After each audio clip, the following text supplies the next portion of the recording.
Hello and welcome to Kapital, the community of holders and seekers of African capital. I'm your host, JS, and as always, guys, we're going to start with our public service announcement, our guiding principle, our idea of affirmation, the output formula by Cog and Douglas. We have to dream about this formula, guys, because on our journey to make Africa great again, is through output. We need to be able to produce more output in a more efficient way to appropriate allocation of capital and labor. So the oh, what's going on here? So today we're going to focus on the L part of the equation here, right? And it's through this article. Let me just go back to the article from the Financial Times, written by the title of the article. Let's start there. Kenya, a window into Africa's demographic future. The youthful continent is not immune from global trends pushing down fertility rates. So the article is from David Piling in Umoja, Nairobi, and Edie Hemingway. So David Piling is, my bad, he's the Africa editor and a columnist at the Financial Times. So he works for the Times. He covers business, politics, and development on the continent and writes a regular column on topics from Africa. Before that, he was the Asia editor, and he wrote two books, which among which Growth Delusion. I haven't read it. Let me know, guys, if you know that book. And E.D. Hemingway is the data journalist providing the data or the charts that we will see on the article. Let's start. When Catherine Owinga, a nurse in Nairobi, was born in the late 1970s, Kenyan women were giving birth to an average of almost eight children each. My grandmother had 11 kids, so I'm quite familiar. Today, just that figure is just about three. People are getting educated, and that changes perceptions about childbirth, said Owinga, who manages a busy branch of Jacaranda Maternity in Nairobi's crowded lower middle class district of Umuja, part of a chain of private but low cost maternity health clinics. People say, I want to have my own money. I want a career. I want to be empowered. So tell me about giving birth later. We've seen that across the world. Women are now giving birth much later in their life. Winga said over the din of music and traffic from the street below. Oh my God, the din of music. Why do you have to do this? Why do you have to be condescending? Oh my God, David Piling or Pilling. The din of music. That means definitely like some type of ruckus for the ears. Declining fertility rates across most continents has gathered pace to a point where many politicians are deeply concerned about the consequences of fewer births. Youthful Africa has long been seen as as the exception. The continent's population is expected to increase from 1.5 billion today to roughly 2.5 billion in 2050, according to UN projections.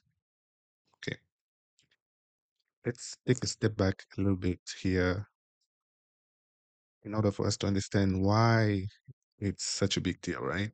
Why the politicians are concerned about fertility rates.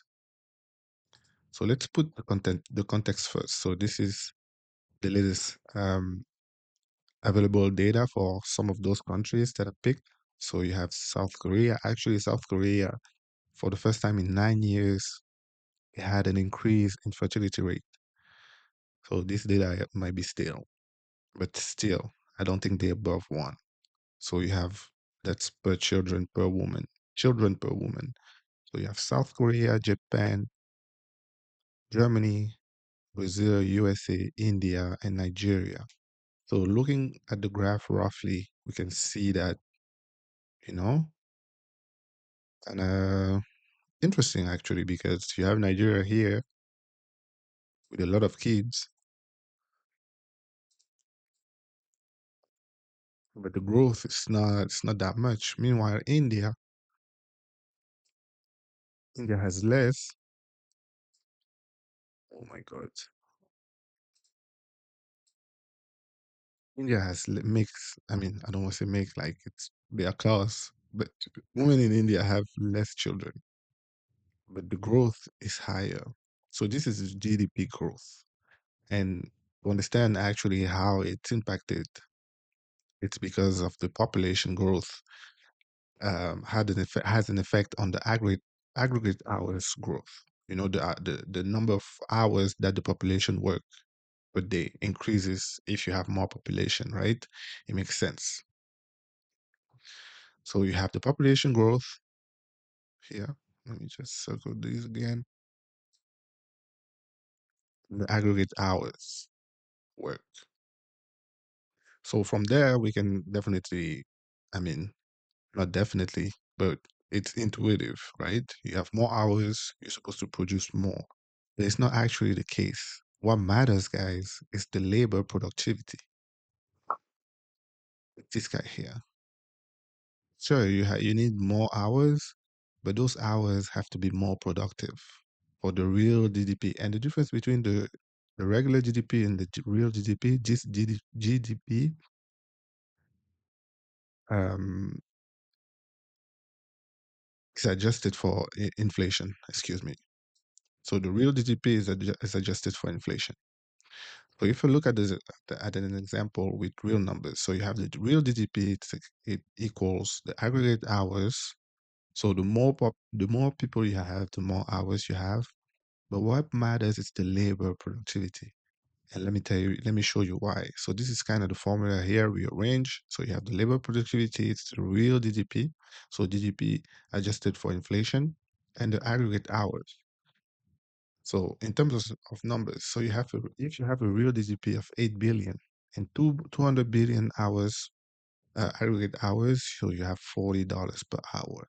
So this is the crux of the issue, the number of, you know, productivity, the labor productivity, the quantity of output produced, in an hour of labor. That's what really matters, guys.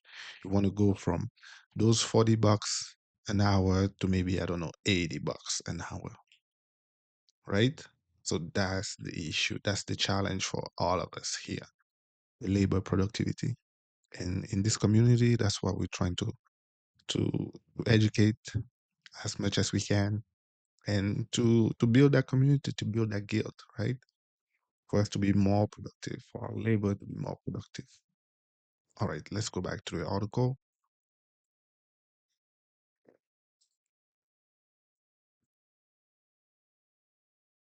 Time At a time when many regions of the world are set to see outright falls in population, that rise means that by midway through this century, one in four people in what? One in four people on Earth will live in Africa.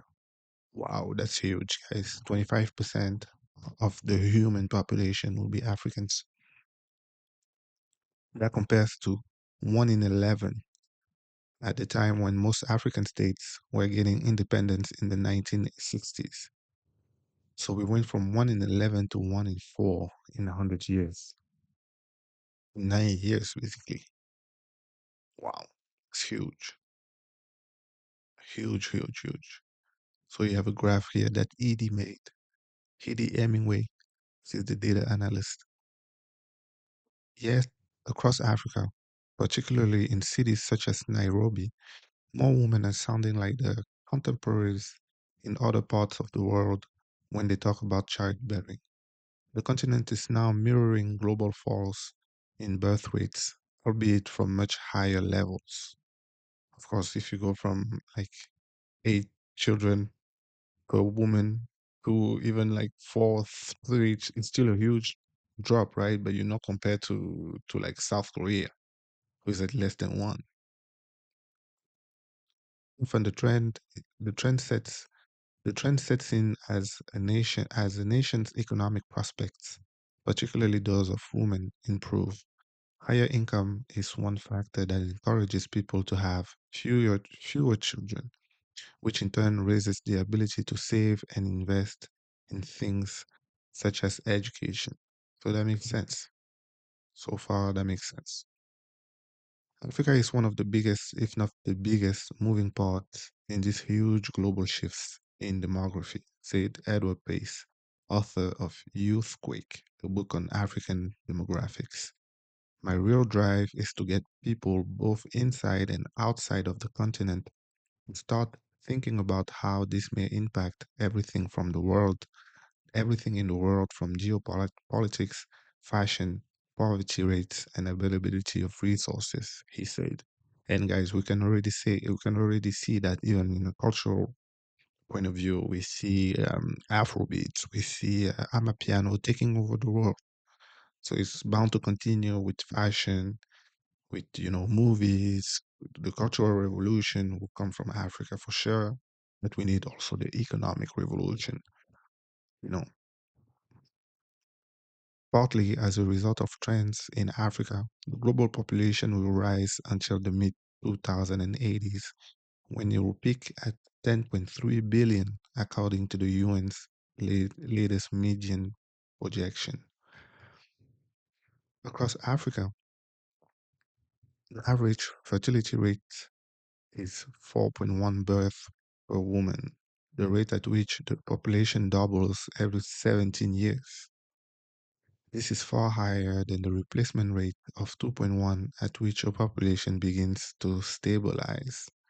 I think like we can see maybe with um if we go back here, so India is around like there, 2.1, and they have the highest rate, the higher growth rate than everybody else on the sample. So that's something to keep in mind. Okay, let's go back to the article.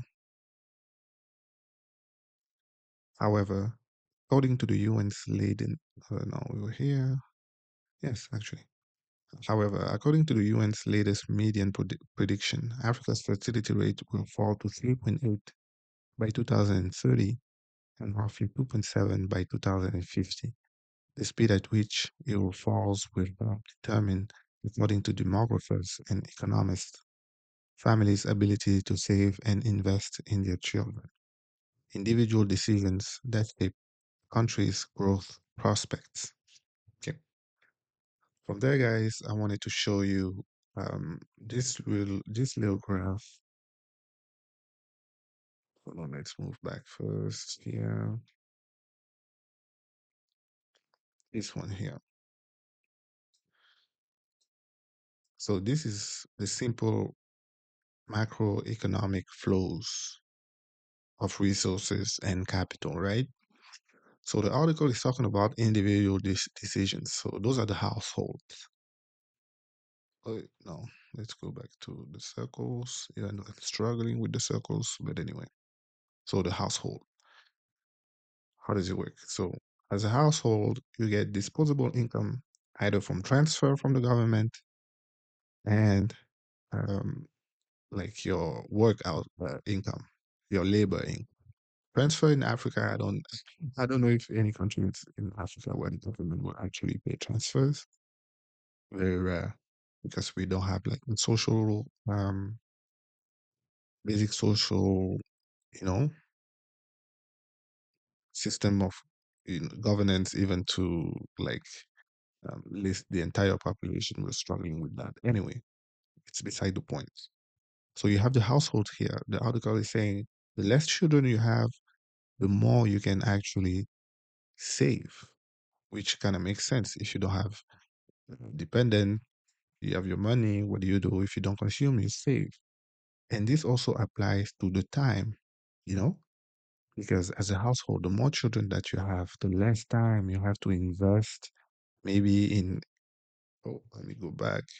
The less time you have to invest in education that will drive the output of the country in general. So everything is related. So you have time and you have kind of money here as private saving and as consumption. The less children that you have, the more you consume, the more time that you have to invest, to consume like books, to do whatever. So we have to be cognizant of that. Let's go back to the article.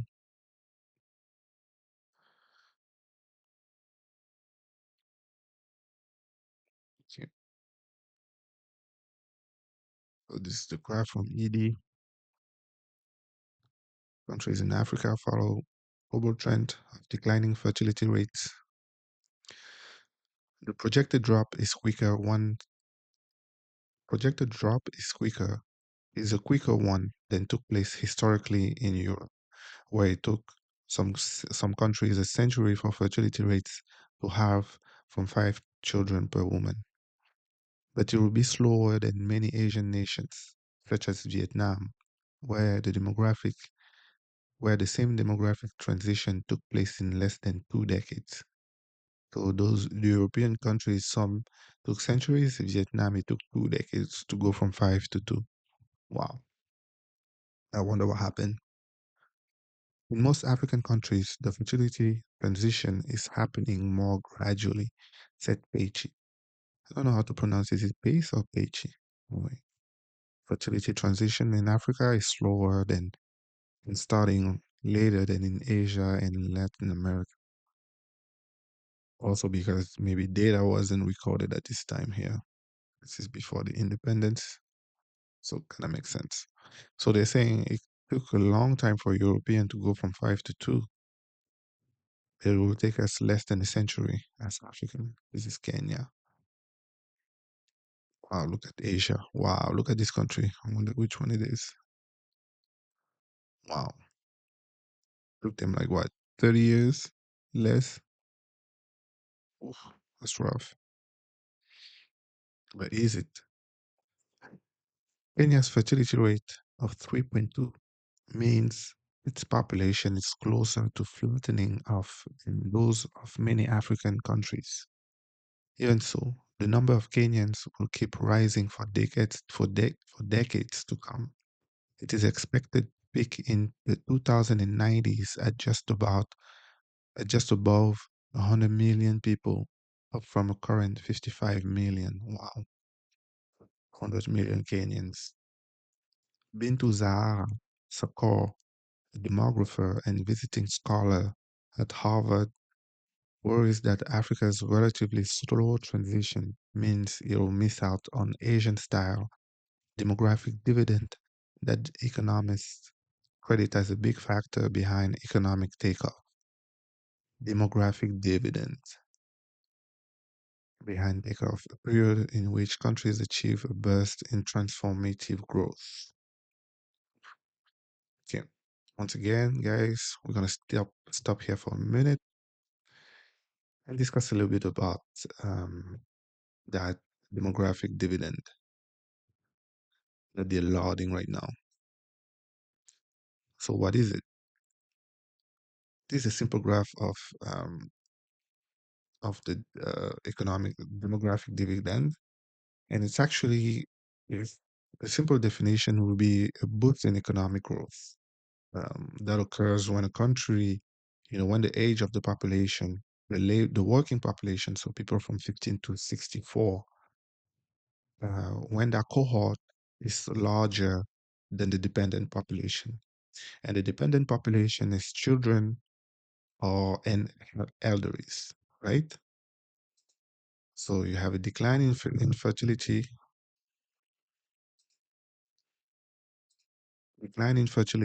So you have less kid, you have less dependent, decreasing dependency ratio, and then demographic dividend. So you have more time to go to work, you have less time to worry about kids, you have more time to invest in your education, you have more women in the labor force, but also you have increased life expectancy because you have less elderlies or less people that are not part of the labor force. And the demographic dividend here. But to achieve that, to achieve a decline in fertility rate, to achieve a higher increase in life expectancy, you need affordable healthcare. You need decent work. You need quality education. Without that, it doesn't make sense if you don't have the ability to heal your workers, to treat them, to make them, to give them, to offer them decent work, quality education. It's not going to work out. So they are prerequisite that we need to figure out first before trying to reach, like, or trying to, or aiming for demographic dividends. We still have a lot of, a foundation that need to be put in place before we can even dream about it. But we need to be aware. That's why this discussion is about. We need to be aware of those issues so that we prepare better for the future and the future of our children. In this community, our aim is the next 1,000 years. Are we going to dominate economically for the next 1,000 years? We need to be aware of subject matters as such: labor force, fertility rate, demographic dividend. Let's continue with the article. Let me just make sure that I'm here. Yes, I am. The dividend, he said, resulted from a rapid fall in fertility rates, which led to a bulge in people of working age and a sharp reduction in dependence, as we were saying. So you have more workers, less people that you need to spend your time and your money on. That allowed more savings and more investment. So if you have, let's go back, if we go back maybe to the macroeconomic chart. So if you have less child, if you have like two, if you have two children, you're spending more time with each, you know, so you invest more in each. But if you have like five, you cannot spend, the same amount of time or allocate the same amount of resources to each unless you have a lot of resources. You have to remember that Elon Musk has 13 children, and I don't think they're starving or lacking opportunity. It's all about what you can produce, the household here, your income. Anyway, I just wanted to point that out, that it's all relative.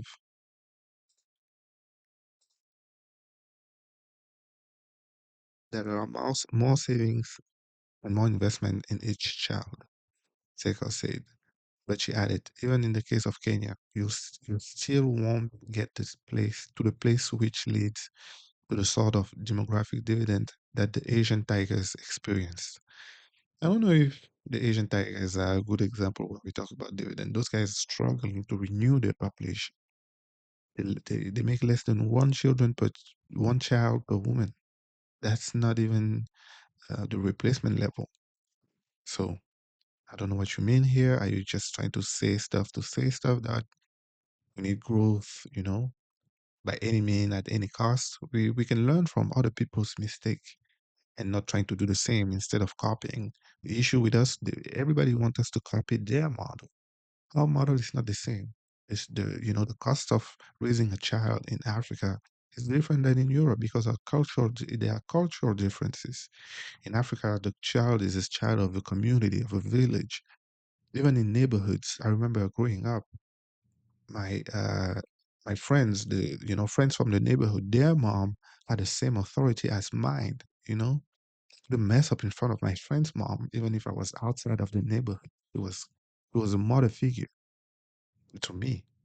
I gave her that respect. She was my mom. But in Western society, it's very individualistic. Even the child is not yours as a parent. The child is his own person. But us, we take our own, the elderly. We don't have retirement homes. We don't put our elders in retirement homes. We have them with us at home, because we see them as a source of knowledge. We give them that respect to elder people everywhere in Africa. We don't put them in houses where they're mistreated. Until you know, if you write some of the reports from retirement homes where you see, or I don't know, they chain the guys, to the beds. They don't clean them. Anyway, we don't treat our own like that, especially our parents, grandparents. They're sacred, they respect, they're godlike, almost. So, we have to take account of our realities and not just copy the other people. Actually, we can learn from them because they're making a lot of mistakes.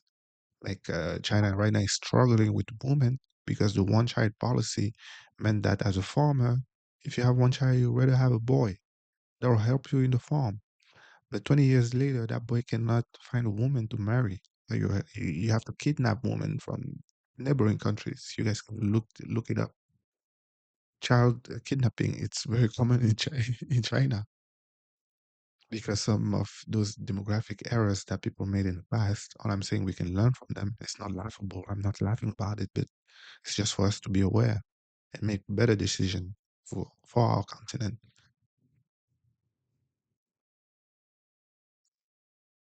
I'll add, say, the median age in Africa is 19 against 40 in China and 45 in Europe. So we have a young population as well.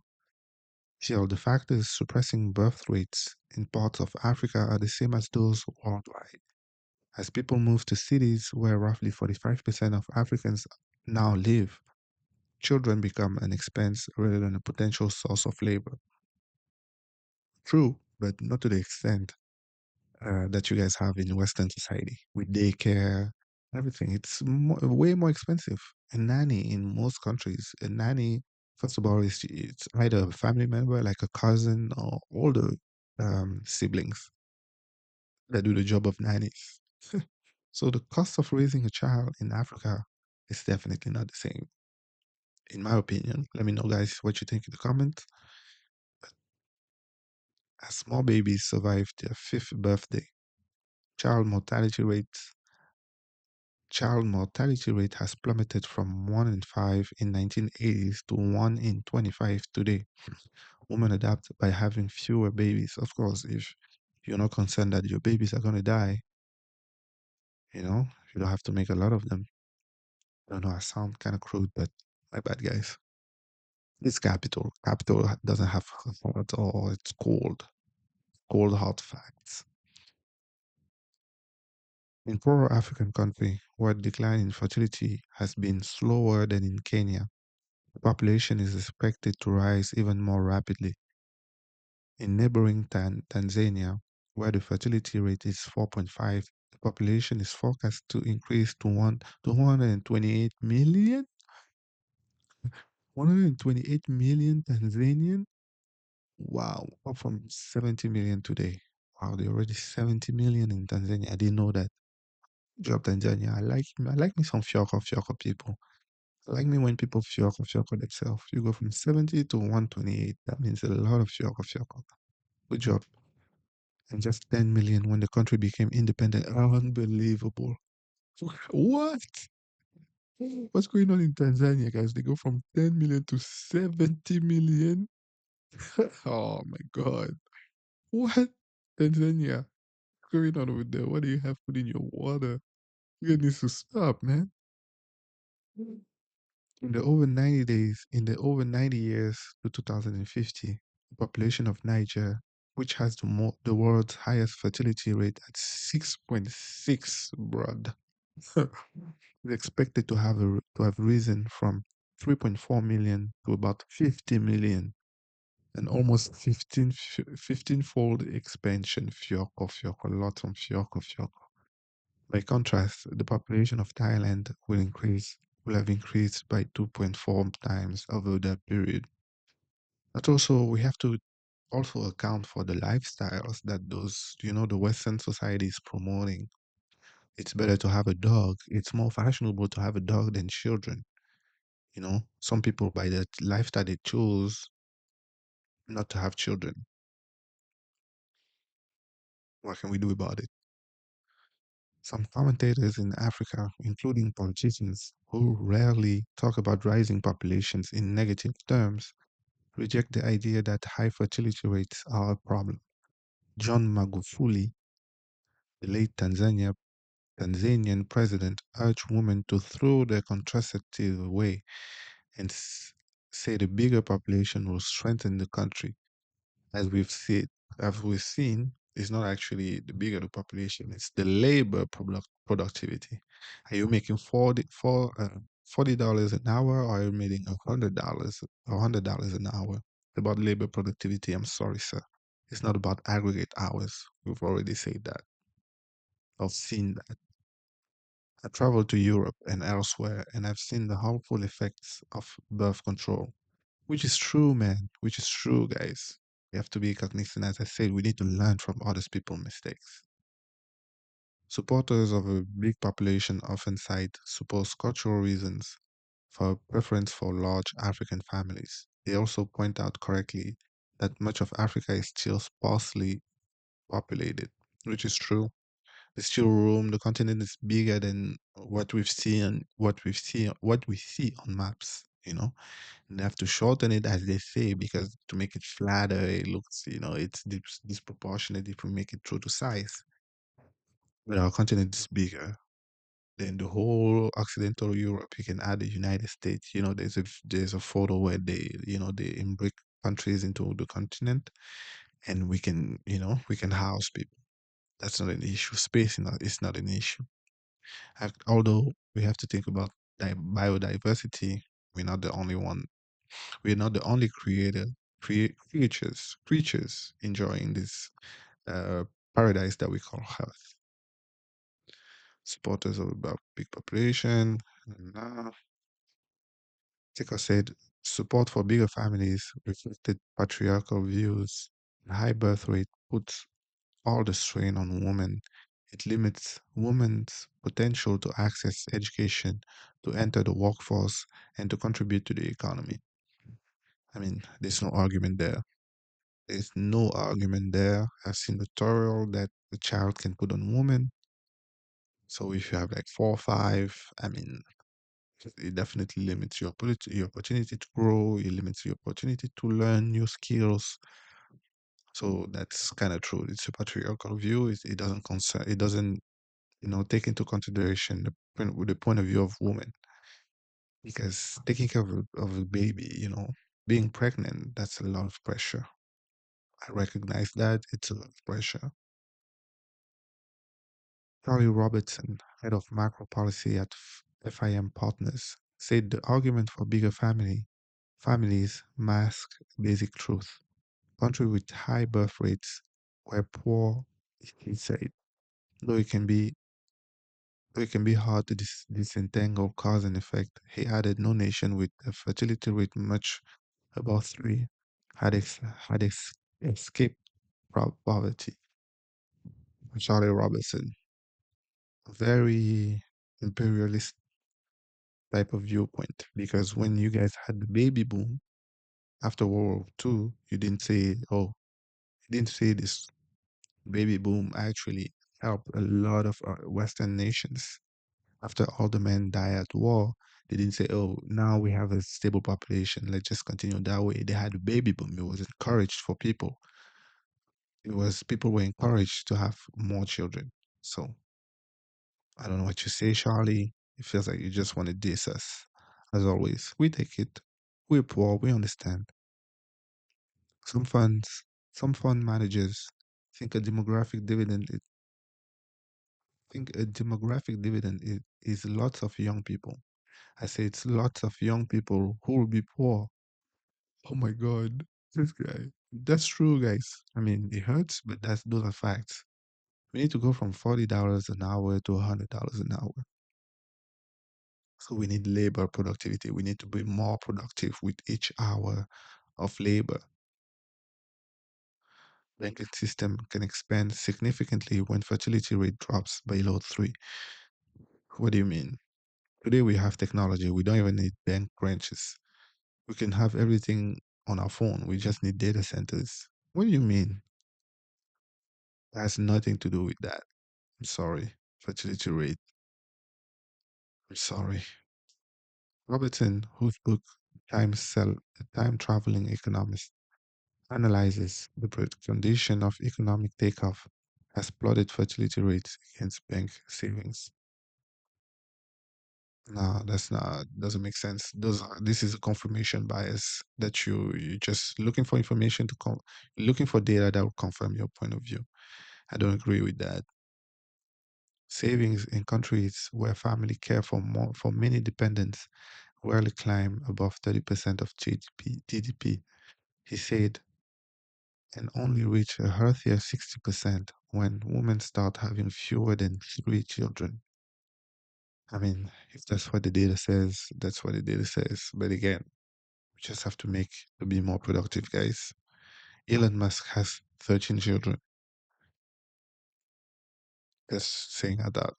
Just pointing that out. The good news, said Robertson, is that the latest UN projection show fertility rates in several African countries falling faster than previously expected. Kenya, he said, will reach a fertility rate of 3 by 2029, if not before, roughly the same level as Mauritius in 1979 and Indonesia in 1995, when the economies began to motor. In in Nairobi's upper middle class neighborhood of Westlands, Margaret Njeru, head of maternity at MP Shah, a private hospital, said better off women are making informed decisions, which is, I mean, better off women. So those are educated women. So they probably went to school for a long time. And as a woman, actually, you have a biological clock. At some point, you go to school, and when it's time you kind of settle in your career. When it's time to have babies, you have less time, so you make less baby. Makes sense from that standpoint. These are educated people, and they have Mr. Google and ChatGPT. He said people want to have small family that they can afford. That means 2 to 3 children. Dr. Fozia, consultant, da, da, da, da. But if Robertson analysis is correct, even though the demographic transition is slower than in Asia, the growing tendency to have smaller families will trigger a surge in bank savings and result in cheaper finance for businesses and public projects like electricity installation. This has literally brought forward development in Kenya by a decade, he said. Wow.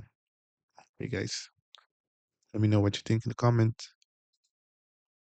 Is it good? Is it boom or bust? What do we do? In my opinion, we have to think about, you know, productivity of labor instead of the aggregate hours per worker. See you in the next one. Bye bye.